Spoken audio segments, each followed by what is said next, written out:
হাইলাকান্দি কালীবাড়ি রোডে কুখ্যাত লুটেরা আফজল হোসেনকে কাছাড় পুলিশ গোপন খবরের ভিত্তিতে এনকাউন্টার করতে বাধ্য হলো কাছাড় পুলিশ এবং নিহত আফজল হোসেনের সঙ্গে থাকা এক ব্যক্তিকে আটক করতে সক্ষম হয় কাছাড় পুলিশ। পরবর্তীতে নিহত আফজল হোসেনকে হাইলাকান্দি সিভিল হাসপাতালে নিয়ে যাওয়া হয়। এই এনকাউন্টার নিয়ে কাছাড় ও হাইলাকান্দির পুলিশ সুপার এক সাংবাদিক সম্মেলন করে ঘটনা সম্বন্ধে বিস্তারিত তথ্য তুলে ধরেন। তেওঁৰ ঘৰ হ'ল উদাৰবন্দৰ আৰু তেওঁৰ পিতৃৰ নাম হ'ল আলাউদ্দিন বৰভূঞা। বহুদিন ধৰি তেওঁ এটা সন্ত্ৰাসৰ সৃষ্টি কৰি আছিলে আৰু বহুকেইটা কেছ তেওঁৰ বিৰুদ্ধে ৰুজু হৈ আছে। আমি এতিয়ালৈকে যিখিনি আমি পাইছোঁ সেই তথ্যমতে 8টাকৈ কেছ উদাৰবন্দ আৰু সদৰ থানাত শিলচৰ সদৰ থানাত ৰুজু হৈ আছে। গোটেইকেইটা কেছে হ'ল কিডনেপিং, ৰেনচম আৰু গাড়ী তেওঁ কিডনেপ কৰি লৈ যায় গাড়ী যি চুৰি ঘটনা সেইবিলাকৰ সৈতে তেওঁ জড়িত হৈ আছে আৰু দীৰ্ঘদিন ধৰি তেওঁ এই সন্ত্ৰাস বিভিন্ন অঞ্চলত চলাই আছিলে আৰু নেশ্যনেল হাইৱে যেনেকৈ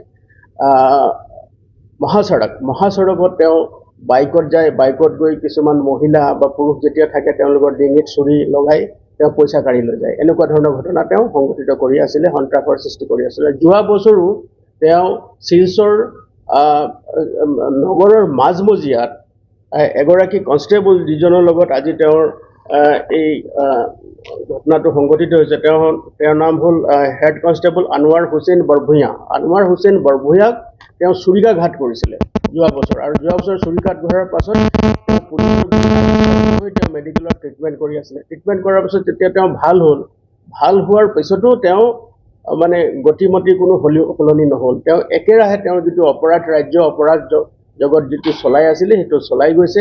তেওঁ জিলাৰ যি এটা গাড়ী চুৰিৰ যিটো ৰেকেট আছে তাৰ সৈতে জড়িত হৈ আছে, আন্তঃৰাজ্যিক গাড়ী চুৰিৰ এটা চক্ৰৰ সৈতে জড়িত হৈ আছে আৰু তেওঁ তাৰ লগতে আমি এতিয়া গম পোৱা মতে তেওঁ এটা আন্তঃৰাষ্ট্ৰীয় গাড়ী চক্ৰৰ সৈতেও তেওঁ জড়িত হৈ আছে আৰু তেওঁ বিভিন্ন সময়ত এই সন্ত্ৰাস কাৰ্য চলাই আহিছে, সাধাৰণ লোকক হাৰাশাস্তি কৰি আহিছে।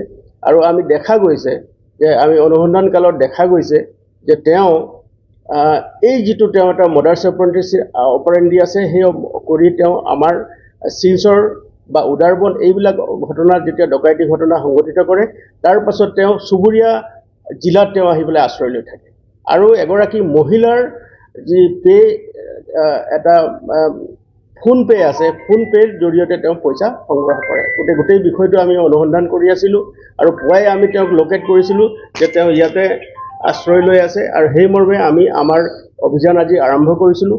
আৰু আপোনালোকে জানিব যে যোৱাকালিও এটা ঘটনা তেওঁ সংঘটিত কৰিছে। যোৱাকালি তেওঁ লক্ষীপুৰ অঞ্চলৰ পৰা দুজন ব্যক্তিক, এটা পেট্ৰল পাম্পৰ পৰা দুজন ব্যক্তিক তেওঁ অপহৰণ কৰি আনিছে। অপহৰণ কৰি আনি সোণাই ৰোডত আৰু সোণাই আৰু আইজল ৰোডত এগৰাকী মিজু মানুহৰ পৰা গাড়ী কাঢ়ি লৈ গৈছে আৰু আমি গম পোৱা মতে সেই গাড়ীখন লৈ তেওঁ ইয়াত মুভমেণ্ট কৰি আছিলে আৰু সেই খবৰ লাভ কৰি তাৰ ভিতৰত আমি এই অভিযান আৰম্ভ কৰিছিলোঁ। আৰু এই অভিযান কালত তেওঁৰ গাত এটা গুলি লাগে আৰু গুলি লগাৰ পাছত যেতিয়া তেওঁ ট্ৰিটমেণ্টৰ সময়ত লৈ যোৱা হয় আৰু ট্ৰিটমেণ্টৰ চলি থকা সময়তে তেওঁৰ মৃত্যু হৈছে। গতিকে গোটেই ঘটনাটো আমি আমাৰ যাৱতীয় যিখিনি আইনগত ব্যৱস্থা ল'বৰ তাৰ কাৰণে আমি সচেষ্ট হৈ আছোঁ আৰু গোটেই যিটো অভিযান চলিলে এই অভিযান কালত আমি ইতিমধ্যে আমাক মাননীয় বাইদেউ মহোদয় আপোনালোকে কৈছে যে তেওঁ গাড়ীখনত যেতিয়া খান তালাচী চলোৱা হৈছে তাৰ পৰা .32 এটা পিষ্টলো পোৱা গৈছে আৰু 5 ৰাউণ্ড গুলিও পোৱা গৈছে। গতিকে এটা দুৰ্ধৰ্ষ ডকাইত আৰু বিভিন্ন অঞ্চলত বৰাক ভেলীত তেওঁ বিভিন্ন অঞ্চলত পৰিভ্ৰমণ কৰি কেতিয়াবা বাংলাদেশ বৰ্ডাৰ, কেতিয়াবা মিজোৰাম বৰ্ডাৰ, কেতিয়াবা মণিপুৰ বৰ্ডাৰ এইবিলাকত আশ্ৰয় লৈ থাকি মানুহৰ ওপৰত সন্ত্ৰাস চলাই আছিলে। গতিকে আজি এই এটা গোপন সূত্ৰৰ পৰামৰ্শেদি এই আমাৰ পুলিচৰ দল এটা আহিছিলে আৰু ইয়াতে যিটো হাইলাকান্দি টাউনৰ মাজমজিয়াত আজি এই ঘটনাটো সংঘটিত হৈছে। আজি ৰাতিপুৱা এটা পুলিচ টীম আহিছিলে কাছাৰ ডিষ্ট্ৰিক্টৰ পৰা। তেওঁলোকে এজন দুৰ্ধৰ্ষ ডকাইত আফজল হোসেন বৰভূঞা, যাৰ এগেইনষ্টত more than 7 কেছেছ ৰেজিষ্টাৰ্ড হৈছে, ডকাইটি কেছেছ।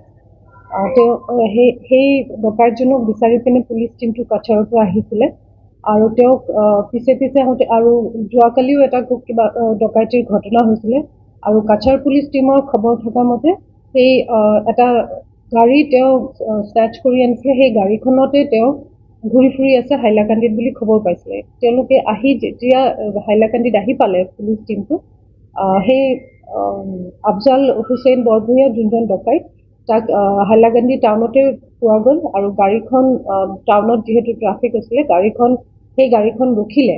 গাড়ীখন এখন চেণ্ট্ৰো আছিলে, যোনটো পিছত দেখা গ'ল যে চেণ্ট্ৰখন এই ডকাইতজনৰে হয়। আৰু সেই গাড়ীখন ৰখোৱাৰ পিছত পুলিচ টিম ওলাই আহে। পুলিচ টিম ওলাই আহি পিনে তাক চাৰেণ্ডাৰ কৰিবলৈ কয়, নামিবলৈ কয়। আৰু প্ৰথমতে হেড কনষ্টেবল এজনে তেওঁক আৰ্মছটো দেখাই পিনে তেওঁক চাৰেণ্ডাৰ কৰিব কয়, কিন্তু গাড়ীখনৰ খিৰিকীয়েদি সেই আৰ্মছটো তেওঁ স্নেচ কৰি পিষ্টলটো কাক কৰি পিনে গুলিয়াব ল'লে, কিন্তু ফৰ্চুনেটলি ফায়াৰিং নহ'লে। আৰু তাৰপিছত লগে লগে IC মালোগ্ৰাম তেওঁ আহি পিনে তেওঁক আকৌ চাৰেণ্ডাৰ কৰিবলৈ কয়, কিন্তু তেতিয়া দেখা যায় যে সেই ডকাইতজন আফজাল হুছেইন বৰভূঞা তেখেতে আকৌ এবাৰ গুলি কৰিবলৈ চেষ্টা কৰে। আৰু তেতিয়াই IC মালোগ্ৰামে চেল্ফ ডিফেন্সত এটা গুলি মাৰিবলৈ বাধ্য হয়, যোনটো গুলি তেওঁৰ ডিঙিত লাগে। আৰু লগে লগে ইমিডিয়েটলি আছামীজনক হস্পিটেল লোৱা যায়। হস্পিটেলত তেওঁক ট্ৰিটমেণ্ট কৰিবলৈ আৰম্ভ কৰে ডক্টৰে, কিন্তু ট্ৰিটমেণ্টৰ সময়তে তেওঁ আনফৰ্চুনেটলি ঢুকালে। আৰু এতিয়া তাৰ লগত এই আছামীজনৰ লগত আৰু এজন আমি আছামী পাইছোঁ। তেওঁৰ নাম হৈছে Irab Ali Laskar, another dacoit, and he has been arrested. তেওঁ কাষ্টডিত আছে। আৰু after search of the vehicle, চেণ্ট্ৰৰ গাড়ীখন আমি চিজ কৰিছোঁ। সেই গাড়ীখন চাৰ্চ কৰাৰ পিছতে সেই গাড়ীখনৰ পৰা এটা আমি পিষ্টলো উদ্ধাৰ কৰিছোঁ, .32 পিষ্টল উইথ 5 rounds অফ এমিনেশ্যন। আৰু এতিয়া যিমানখিনি আমাৰ লফুলি আমাৰ FIR কেছ ৰেজিষ্টাৰ কৰা, ইনভেষ্টিগেশ্যন কৰা, গোটেইখিনি কাম এতিয়া চলি আছে।